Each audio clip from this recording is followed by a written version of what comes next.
Hey everybody, welcome to McMillan and Morrow. I'm Sean McMillan. This is Rich Morrow. What up, though? He's so cool, truly, thoroughly. Listen, settle down, take off your shoes, get comfortable. We're going to traffic in the somewhat ridiculous, the sublime, the interesting stories from around the world, from almost everywhere, and we're going to talk about it. He's going to bring, he's going to bring what he brings to the table. I'm going to bring what I bring to the table, and we will see what happens. You ready for this? It depends. Yeah, we never really ready for this, but we ready for this at the same time, huh? We got a rainy day today. This is a good day for us to dive into some interesting stories, I feel like. What you think? Are you going to get to the story? I'm going to get to it. I just want to warm you up. I can't just jump into the pot, you know? You're talking like we're at a night. So when you get in the pool, you're one of those people that don't dip your toe in first. You just jump in. I don't go to the pool. Point proven. There we go. That's why we're having this conversation. I'm black and from Brooklyn. I don't go to the pool. That's a good call. If I go to the pool, I have all my clothes on. You know, that's the Florida that, you know, came out of me going to school. When I go to a pool, I'm drinking a drink on the side of the pool. See, that's how you know you've been doing really good in life for a long time. No, that's how you know you're black. That's also That's how you know you're black. Okay? Black people swim, just not the ones I know. Keep going. I feel them, though. Okay, we're going to dive into this first story. LAD Bible reports, and this is an international story. We're going to Tel Aviv. A couple left a baby at airport check-in after refusing to pay for a ticket. Check me out. A couple with a newborn. Wait. Yeah. What? You heard me right. They left their baby at the check-in because they would not pay for the baby to fly with them? Yeah, so they didn't know that the airline requires you to buy a ticket for babies 14 days before the flight. So instead of going home, they left the baby. They left the baby in the stroller and tried to board the flight still. No, wait. So they tried to sneak the baby. Finish the story, before I go absolutely ham. You go. Let me hear give more it to of him this. on this one. So go ahead. I'm gonna just give you a brief summary of what happened beginning to end. A couple with a newborn attempted to board a flight from Tel Aviv to Brussels, but they hadn't actually bought a ticket for the baby. So because of the policy with the airlines, they didn't know what to do, so they left their child in the stroller and attempted to still board the flight without the baby. And witnesses spotted the baby and were just like, what is going on? You just ditched this newborn in the middle of the airport. And people just literally couldn't believe what they were seeing. So that's why we're hearing about it now, because hold on. Is he getting this right? That actually happened.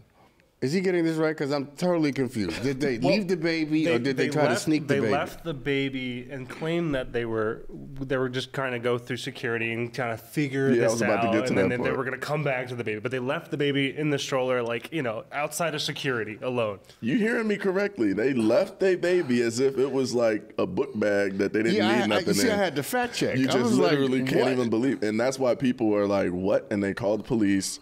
They tried to say that they were going to be coming back for this, you know, baby, but you can't, you know damn well you can't go through security and come back. You know, we're on television now, so I can't say what I would normally say, you know, when we were just the podcast. That's why I give you these type of stories, because I love hearing you try to find the words to describe what is going on. No, it is, let me tell you something.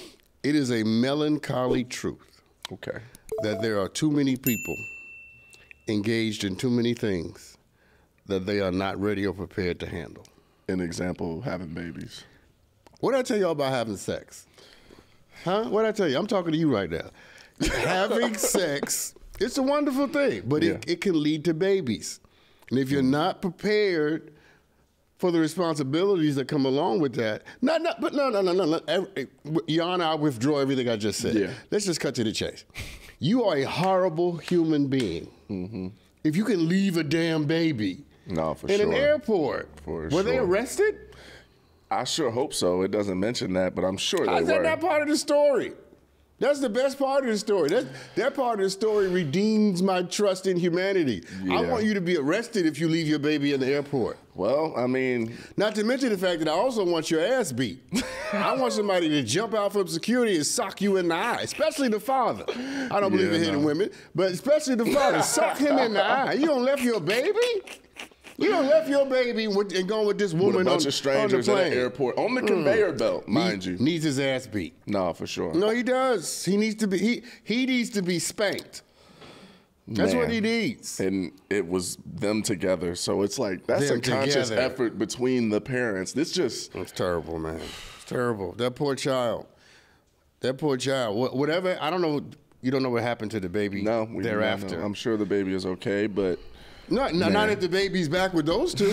That's the point I'm making. That is a good point. What do you mean I'm sure if the baby's okay?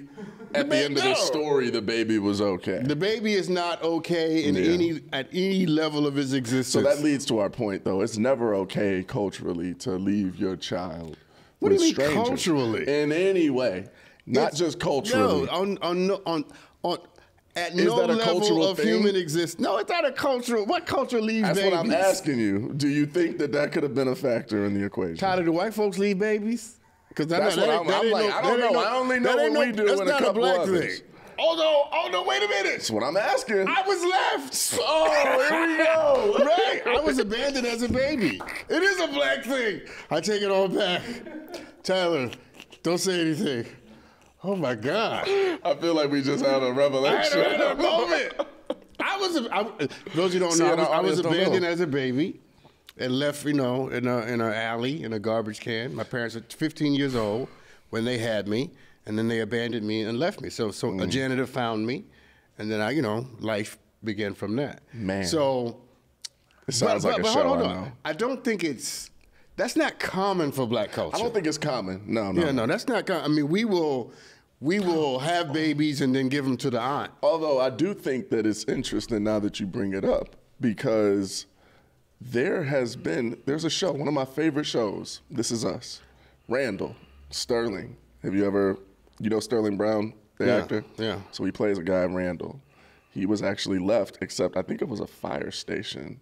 He was left at a fire station as a baby, and that's kind of how the show ends up coming about, where he meets, his adopted parents. And he's black. Yeah, but it's a show. And I know, but the fact that we already have another example in you shows me that this is something that must happen more than we probably are aware of. No, I'm sure it happens, but I just want to say, when I told my little story, you didn't give me any empathy. Oh, you didn't give me any support. I knew the story already. Yeah, but I'm saying, I told my story. I gave you my truth, the thing I hate when people say, and you just was like, what about Sterling Brown? and this is you just rushed right past my heartbreak. No, I mean that was the worst day of my life. It was a light bulb moment. No, that was the best day of your life, because you wouldn't be here if that didn't happen. And I'm happy that you're here with me. Okay, that was good. And you're able to share this message. Say you ended up becoming someone else that didn't have a voice as big as you do because of what you've been through. Clean it up. That's good. You're doing good. I feel like it all led to us here. And I already knew the damn story, so you can't be mad at me about not showing the same. I'm an actor, but I don't want to fake, empathy towards you. Now this is actually, because you did some teaching. This is a teaching moment for me. Here we go. You ready? Yeah.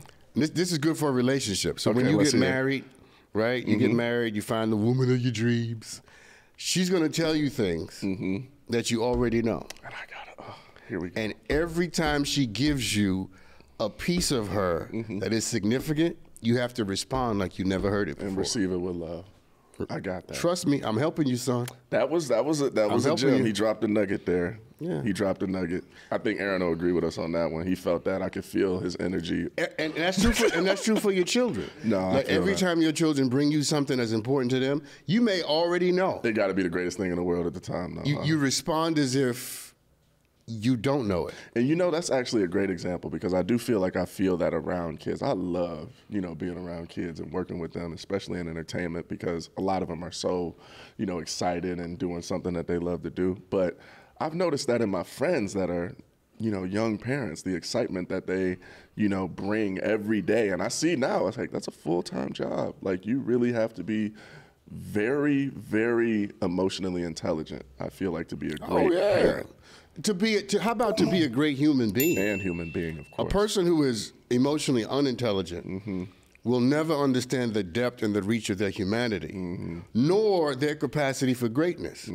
Because if your gift isn't equal to your character, a lot of things are going to be, I got that. You're not going to be there long. And you're going to burn bridges and ruin relationships. You don't know so how what we just went through, you know, you knew the story, and because you know you and I've been friends for 8-9 years, so of course you know the story. Yeah. But it's that if I bring you something sacred, act like I've given you something precious. Yeah, because you have. I believe it. Yeah, I feel not that you, way. the proverbial Anybody. Yeah, I got that. Yeah, because here's what happens, and we can move on. What happens is people will start bringing you important things. Because they feel like it doesn't mean anything. Doesn't mean anything. They didn't get the reaction that not they wanted, but that they needed. And when people stop bringing you significant things, that's when they lie. That's when they're duplicitous. And more importantly, you ready for this? That's when they start bringing it to other people. I just helped America. That's what I do. That's what I do. Drops mic. Man, that's a good one though. But I hope those parents go to hell. Yeah, those parents definitely deserve straight to the fire. That's where y'all belong. Yeah, I agree with that.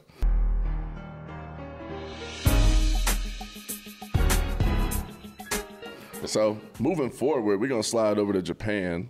According to the first post, Japanese people have lost their romantic ability, and it's leading to low birth and marriage rates, a politician out there claims. They're saying that because their birth and marriage rate is plummeting, and it's not a result of the high cost of living or maintaining a family. It's just people literally just don't care about being romantic anymore. And I wonder how you feel about that and what you think some of the contributing factors could be. But there's a difference between not wanting to be romantic or not wanting to have sex. Which one is it? I mean, they're using the word romantic, but I mean, that I think is what it boils down to. I mean, they're saying young people still want to marry, to have a family, to have more children, but when buying a car or a house is so hard because of economic concerns, it's very difficult to have children. So they're more focused on, I guess, just the relationship than actually reproducing. It sounds like your generation. That's what y'all are doing. A kid, car. Depending on what car. Family. YouTube University. Or Oxford. Oh, don't get me to cussing. That's gonna make me angry. More angry than the parent story. YouTube University, Oxford. The hell? So that makes me wonder. Okay, so you being such a reader, that you are. I know you're a big reader. Do you feel that the climate now? I can't see your face with this thing in the I know, way. And I can't get this crane. It's like a damn construction site over here. That's better. Should I try to scoot up a I feel little like bit I'm talking to an instrument. I was really having to. That's better. There we go. And don't edit this part out. Yeah, no, you can't edit this out. All right, you ready? Yes. So, what are you laughing at? I'm laughing at you because I was literally doing the same thing as you. I could see you on one half of the pole and one half. Okay, but do you think that there's a huge difference, though, in romance in your generation versus, the way things are now for your generation still? You know what I mean? Not just my generation, because now it's, the 2000s or whatever you're about to say.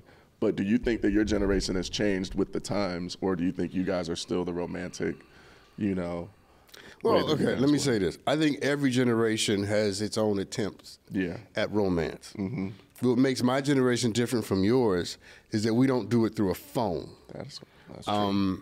For example, if I'm in a relationship with you, and all we do is text, it ain't real to me. Yeah. If I don't hear your voice or can't see your face, we're not in a relationship. Mm-hmm.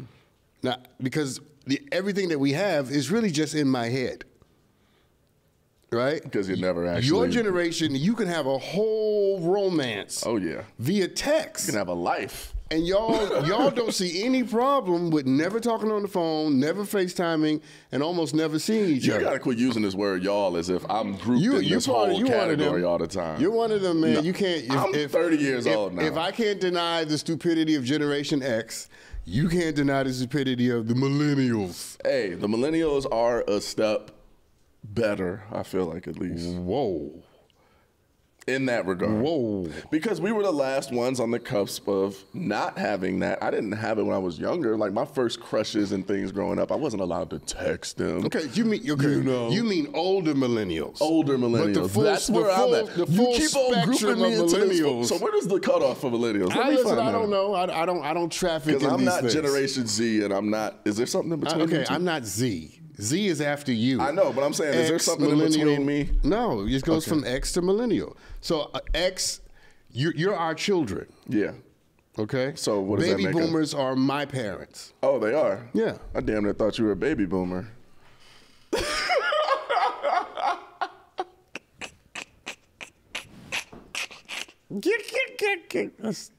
That cracks you up, huh?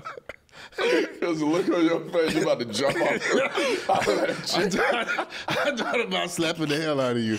And then I thought, no, I love him. We still on camera. We still on camera. No, not just camera. I remember, like, I love him. I can't do that. But no, I genuinely haven't known where the cutoffs are. I thought my grandmother, is part of, I think she's a baby boomer, I guess, huh? Your grandmother's a baby boomer. Yeah, your mother's Generation X. She's in my generation. I just never knew. I guess Generation X is something I don't hear as often. That's why. Yeah. Okay, that makes sense.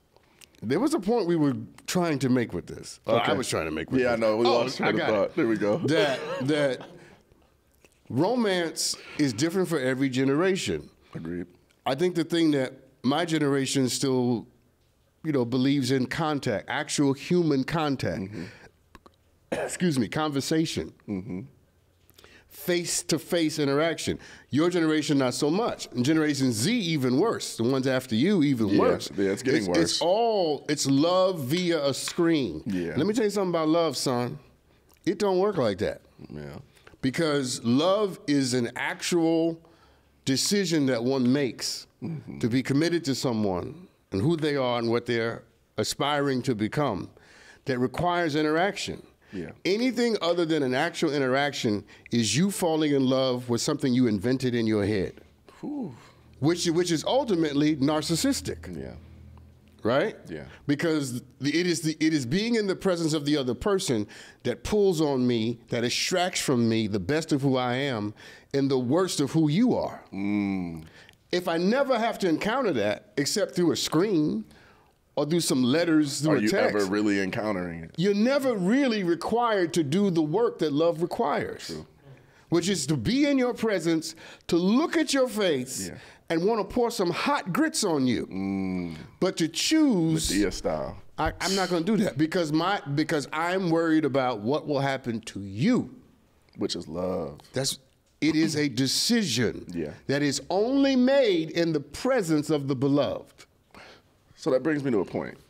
So with that being said, do you feel, not just from a romantic standpoint, that you could still develop that kind of love with someone through a screen? Say someone was on the other side of the world and you see these relationships develop. I was in a long distance, you remember, I was in a long distance relationship at one point with someone on the other side of the world. I know what it's like. But do you think that your generation is able to see the possibilities in that as clearly as, the younger generation that's grown up just feeling like that's the norm? Because I do feel like some people do find genuine love out of those situations. It's not, I feel like, as common or as healthy probably for most people, but it's an interesting line to walk. No. Can I say this? And thank you for the correction. I'm not trying to say that one cannot develop feelings for someone through a screen. Yeah. Absolutely true. We've all done it. Yeah. It's 2023. Let's be real. Your special somebody sends you back a message in your direct messages. Yeah. And you start going, oh, Lord Jesus. Your whole life starting to fall. I want to thank you for your blood and this direct message. And thank your parents. Thank your granddad. Anyway, so absolutely you can develop feelings. What I'm saying is at a certain point, in order for this to become something more than a figment of your imagination or a projection of your emotions or something that sort of feeds your attachment issues, right? And in order for it to do the work of love, see, love has a work that it has to do in your life. It's work. And that work I'm saying, and the world can disagree with it, I don't give a damn. Yeah. The work of love cannot happen through a screen. Now, you can like somebody, you can lust somebody, you can care about somebody, be attracted to somebody, desire somebody, you can want somebody, huh? Yeah. You can do all that. All of that. But the work of love, see, love's great work isn't what it does for the person you love. It's what it does for you. In the presence of the person, in the presence of their fallibility, their problems, their joys, their sorrows. Everything. You learning how to react. See, I can be in your presence and I learn how to read your face. Yeah. I learn how to read how you carry your shoulders. I can tell from how you hold your fork if you're having a bad day. Yeah. I can watch you walk across the room and know she's insecure. Yeah, something or he's not feeling well today. That's the work of love. That's love. That's the work. Come on now. Oh, you preaching today. Listen. You preaching today. That's the preaching work. today. We go. That's the You word. preaching today. And I'm just saying, bringing it back to the Japanese. Yeah. which is where we started this story. He took us to church. We done left Japan and went to Brooklyn. There's a difference between not wanting romance and not wanting to have sex. Yeah. And I don't know why they are engaging in the decision not to have sex as much. You read the story and suggested because of, Maybe economics cultural. and making enough money. Which let me just And say. that's from a sociological standpoint. But let only, me just say there are probably more people in this country who should also make the same determination. I think so. Here's the part where you're not going to like me, America. Here we go. Because if you have 3 children and you can barely afford to feed them, why are you having 4 more? Pull out. Your pull-out game is terrible, sir. Weak. It's terrible. That's what they need to start having classes for. Oh, see. People out. That's not a T-shirt. And you stop it. Pull out university. The gift. That's not funny. It's funny because I just can't wait to hear what you be thinking. It's just the best thing to me. You are so unpredictable, but so wise in your words. That's not going to clean up what you just did, okay? I'm like God. I cannot be flattered, okay? No. I like how I try to butter him up to make him feel better.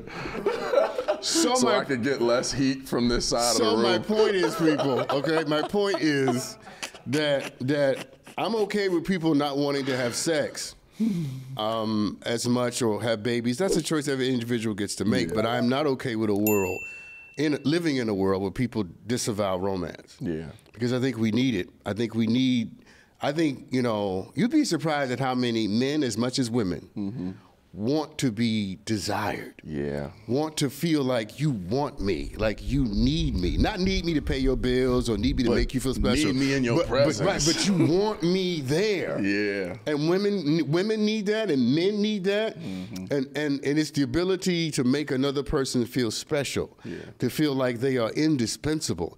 As if to say, you see, a lot of people, a lot of men, to be clear, a lot of men think that what she wants is the antics in the bedroom. Make my eyes roll up in the back of my head and give me 20 minutes of ecstasy.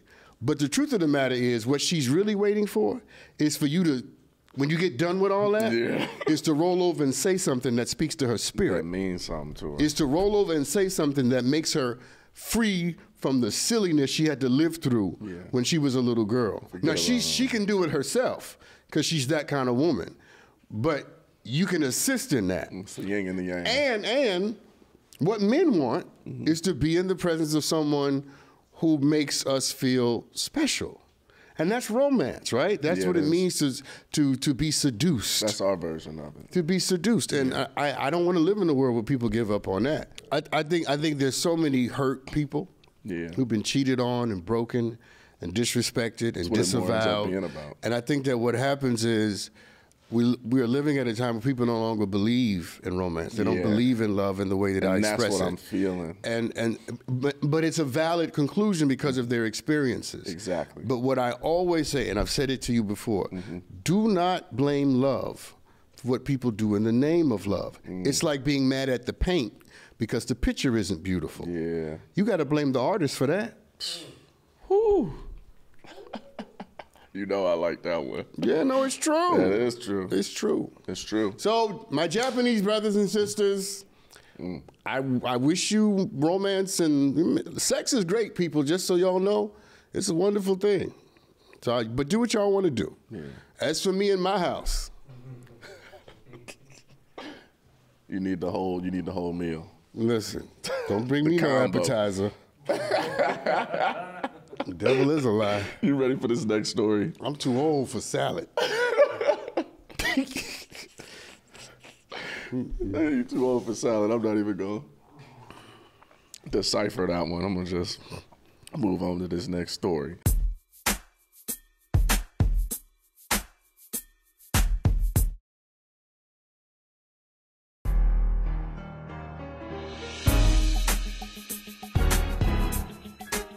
Okay, according to ABC News, we're going over to China. There's a new device that allows couples to simulate, you're gonna laugh, kissing over the phone. I'm done. Just what we were talking about. No, next story. Next story, right now, next story. Skip that story.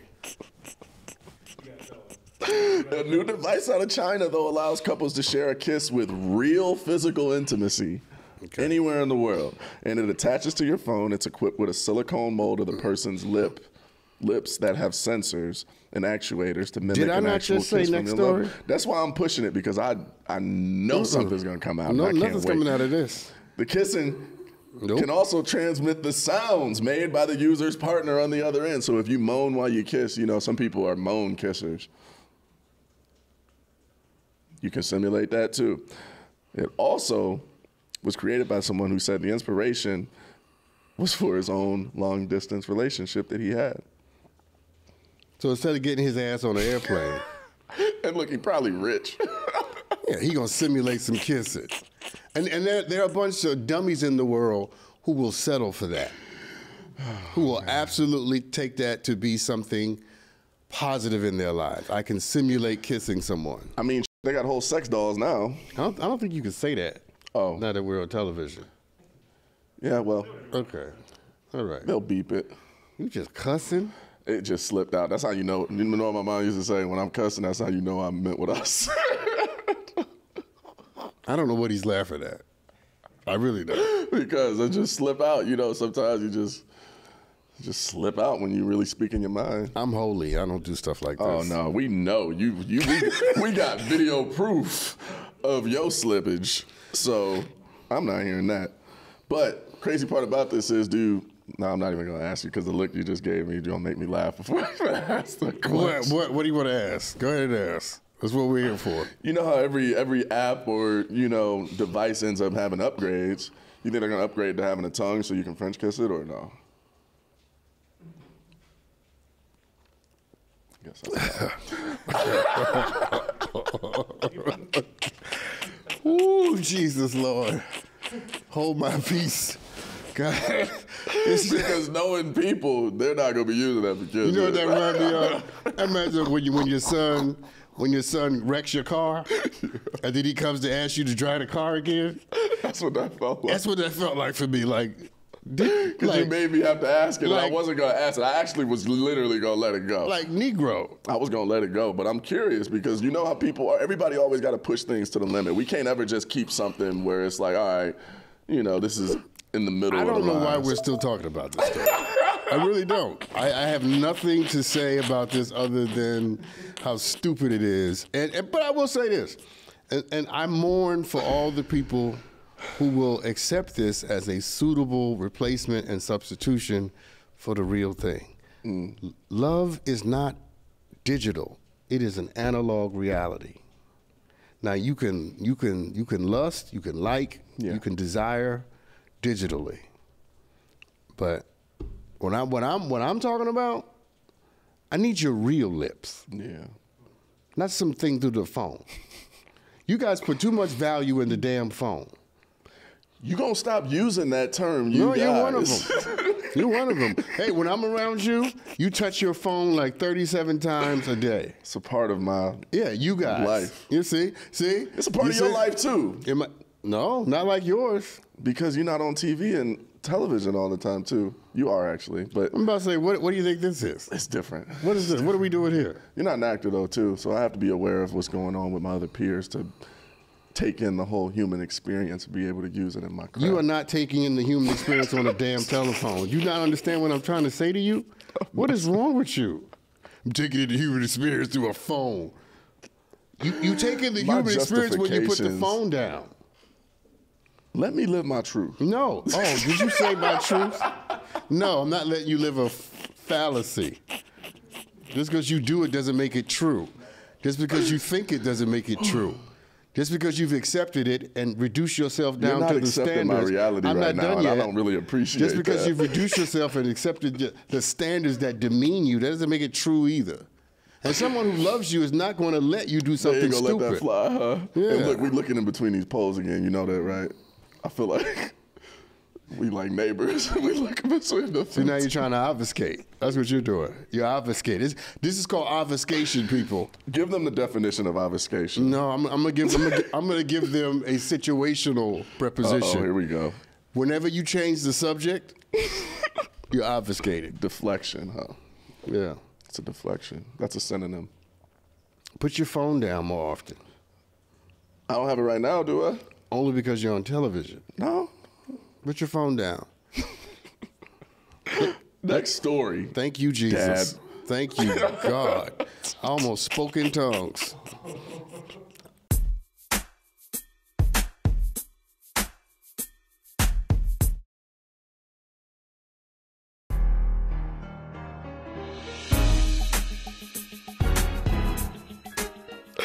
Let me tell you, this is another phone stupidity story. No, it's not. It has to do with reproducing, but not a phone story. So we're gonna go to MIT, which I'm sure you got great respect for. I do.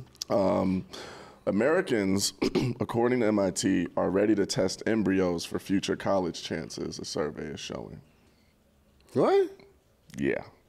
So imagine that you were provided no-cost fertility treatment and also offered a free DNA test to gauge which of those little embryos floating in a dish is the best chance of getting a top college student one day. How do they test for that? Well, they say, I think it's in the early stages right now, but given advances, it could be available soon. But I guess they would just be testing your embryos, and they would, have them in a Petri dish, and you would be able to, I guess, based off of whatever research they've done, determine which ones are going to be probably the better ones to use. Okay, so let's game this out. No, let's game this out. They look for genetic makers, No, I got it. I'm with you. But let's game it out to its furthest logical conclusion. So you got some embryos, and they do their little test. Yeah.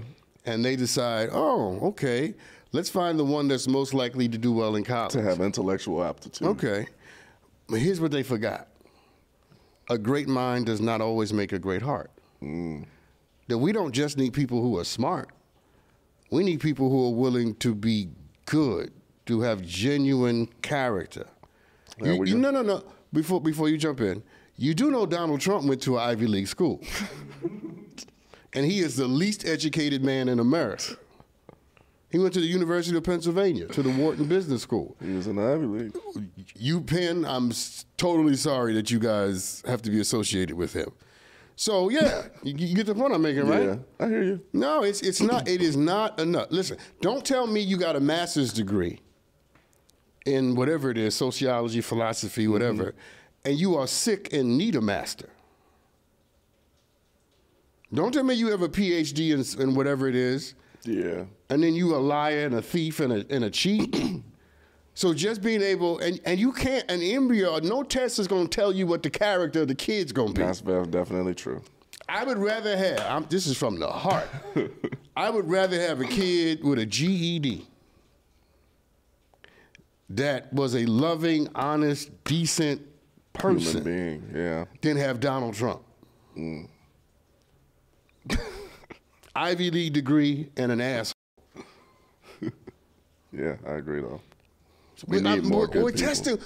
We're testing for the wrong things. Yeah. And some things can't be tested. That's what I was about to say. This is one of those things I don't think can be tested. Sometimes you got to wait until the kid get here and actually raise him. Yeah. Or raise her. Right? Yeah.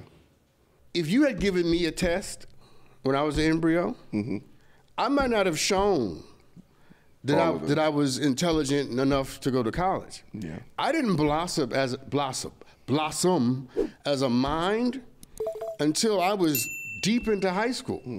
I wasn't brilliant in the 4th grade. A lot of it comes from development. I wasn't brilliant in the 7th grade, 9th grade. Yeah. I realized I was actually smart when I was a junior and senior in high school. Yeah. You follow what I'm saying? Yeah. So if you start determining who gets to live and who gets to thrive or survive in the damn embryo, you know what I'm saying? You're just guessing, you know. But even if you're not, let's say it's accurate, you're also not giving life an opportunity to work its own special miracle. Because most of us are miracles. Yeah. We're not just miracles that the right sperm matched up with the right egg. Nah. We're miracles because we are better, bigger, deeper, truer, more powerful than how and where we were born. Absolutely. I am not the result of who gave birth to me or where I was born. I was just about to say, you would never look at you and think, but neither are you. Exactly, neither one of us. And you have a great mom, great grandmother, all that, but you are bigger than the, what do you call it, scientific DNA material that makes you who you are. See, my point is, we are, as far as I'm concerned, we are body and soul. Absolutely. We are mind and spirit. And so just because I may not test well when it comes to the science, don't underestimate the power of my soul. Because the power of my soul will override all that damn DNA. Knocking everything in here Come on over. now, that little DNA test will give you, they ain't even giving you half the picture. No, for sure. What you don't know is what I bring that you can't test for. And that's the factor in life that us as human beings and people get the choice, to make. We got the freedom to be able to work as hard as we can, freedom to work, as little as we can, but we're going to have to deal with the consequences of that, and the things that we develop in that process are everything. And to think that you can predict that before life has had its way is unbelievable to me. And it sounds like a money, play, because if you convincing anybody that for certain their child is going to make it to the Ivy League, you don't know life.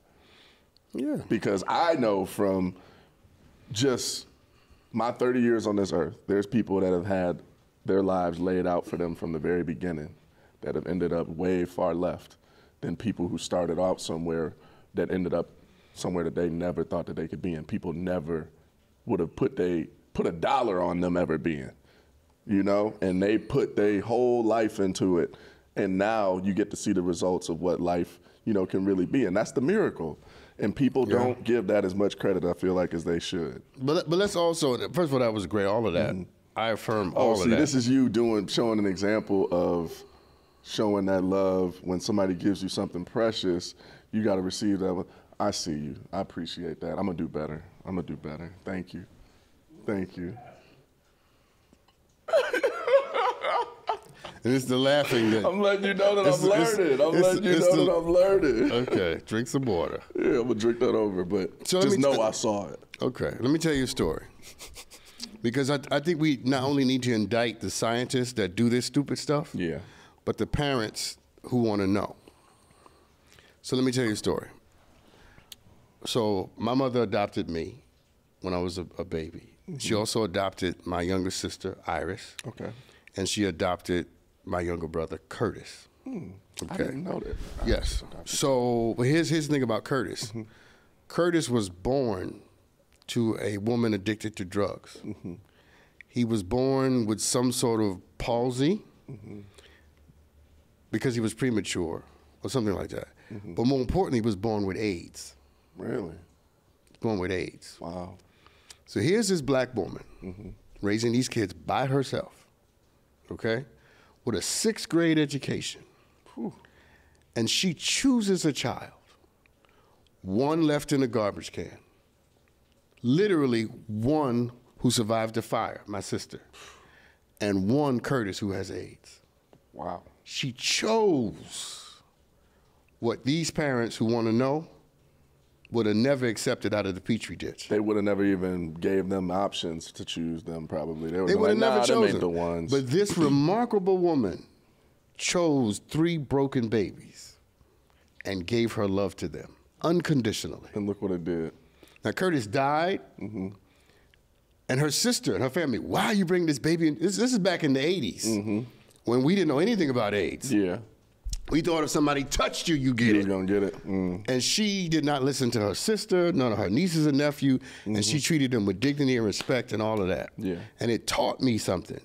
You don't get to choose who life has assigned you to love. Whew. You love who's in front of you.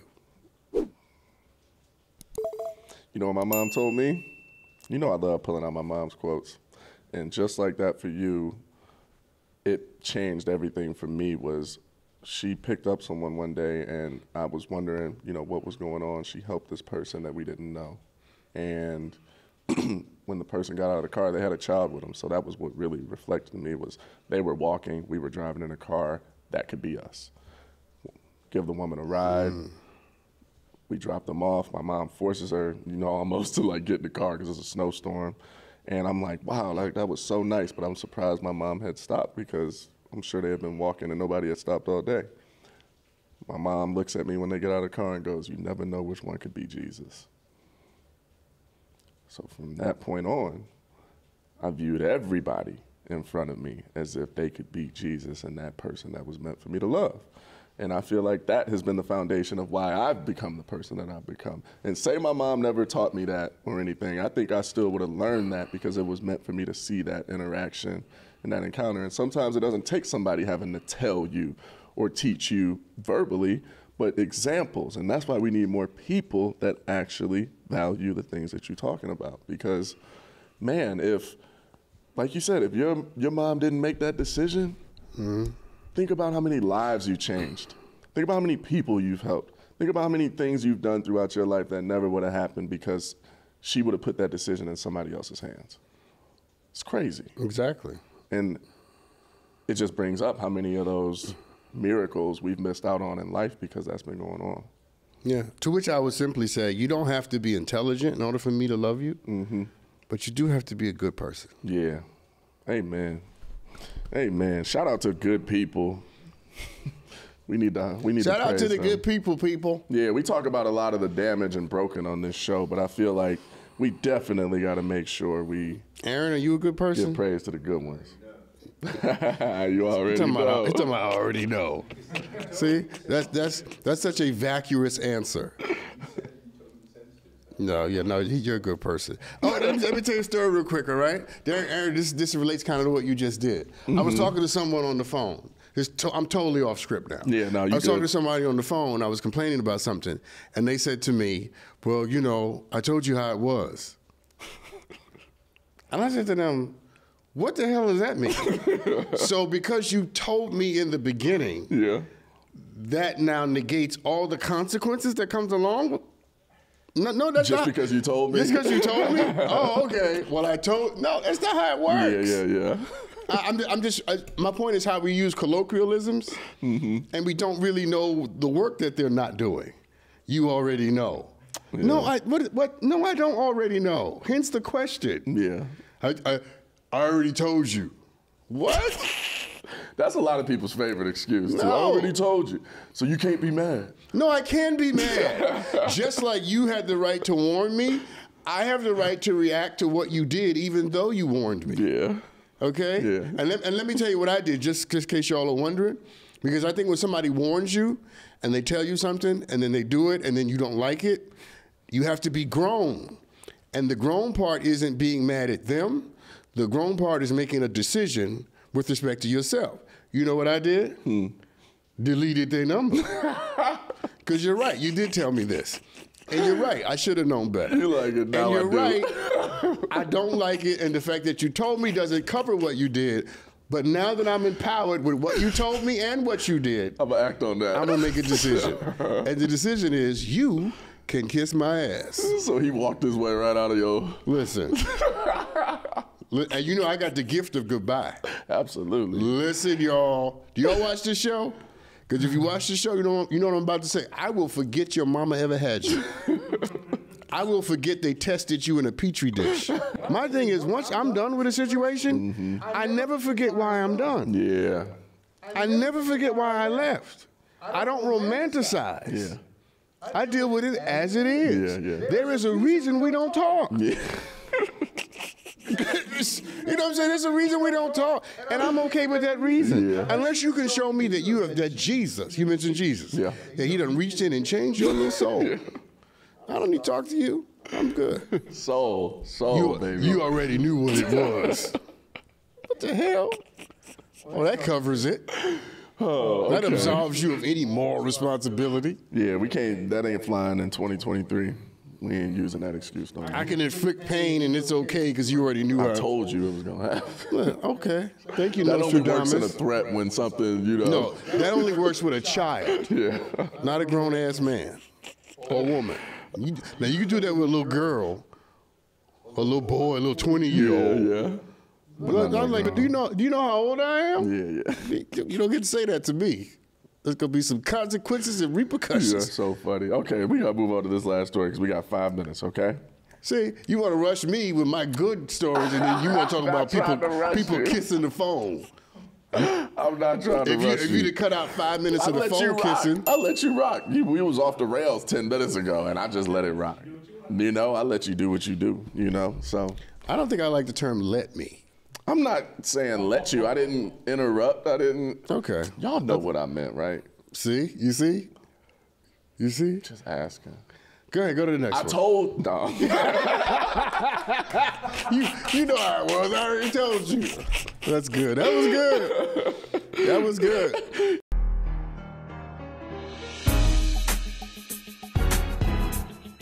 You ready? Yes. Okay, so we going to your favorite state. Can you guess? New York. Florida. So according to NBC News, I'm just gonna tell you the story. I'm not even gonna give you the headline, okay? A man proposed to his wife with a diamond ring over 21 years ago, okay?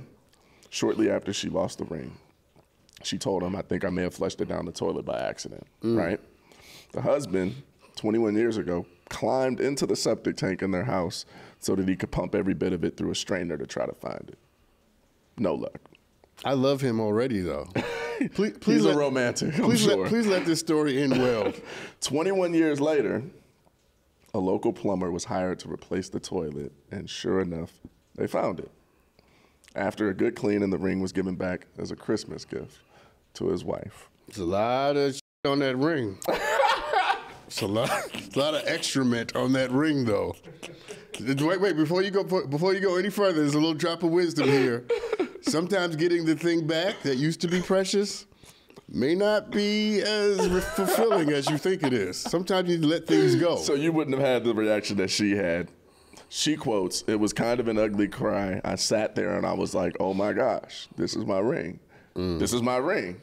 And they said that they may incorporate the diamond into a piece of jewelry or pass it on to a future generation. So they want to pass it down.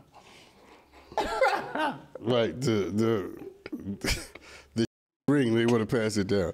And tell, I'm sure, their kids about the story and have that continue throughout the history. That's to each of them. But how far would you go to recover a ring? Or would you take it as, all right, it's flushed down the toilet, and we only got a couple minutes, so I want to hear your take on this. I'm wondering, if this happened to you and you were the husband and you were in that situation, would you go to that length, or how would you handle this situation? First, let me say definitively that I don't want to be anybody's husband. just get that out the way right now. But in this very hypothetical scenario, speaking. okay, I'm just going to go buy a new ring. You write it off. No, I mean, because I don't assign undue value to things. Yeah. The love that I gave the first ring to you with will also be the love that I give you the next ring. I don't have that kind of sentimentality about things. I just think that, you know, we can in the same way that ring had a story, which makes it sentimentally valuable. Yeah. The new one can have a story too. This is why we got the new one. Right. But I wouldn't want a ring that's been in the toilet. How many years? 21. The devil is a lie. If you give me something that's been down in the toilet 21 years after all the boo-boos. Yeah, y'all done had 2 decades of... Whatever value it had, it lost. When the first boo-boo... No. Don't get. Can you imagine if you gave me somebody who was clean? It's like, yeah, so I'm not gonna lie to you. I had to these get this black people? re-cleaned. These don't sound like black people. I mean, I'm gonna take a hunch. They're not black people. Guess here and say I don't think so.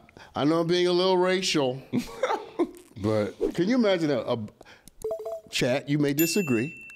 I can't see a black woman going, "Oh my God, I got to wring out the toilet." She wouldn't even want to tell nobody. She'd be like, she'd be scared to tell her friends that that's what happened. She'd be like, "Tommy, you better go get another ring." She's like, "Good, now you can go trade it in." Listen, that's a good idea. That's the real smart trade the decision. ring in for the ring she always wanted. Why not? Add a little money to it. Yeah, I'm not. Now you got you an upgrade. There you go. See, people, we just fix problems. We do. Anyway, we good? We all good. That is it for today. Everybody, thank you for being a part of McMillan and Morrow. That was a good one, man. That was good. Listen, we'll see you soon. And in the meantime, do extraordinary things. Make sure you love each other, not through the phone, okay? Yeah. Real love. It's effective. We'll see you next time. We're both wearing smiley faces. You know, it's okay. a happy day. Bye-bye. Go Cavs.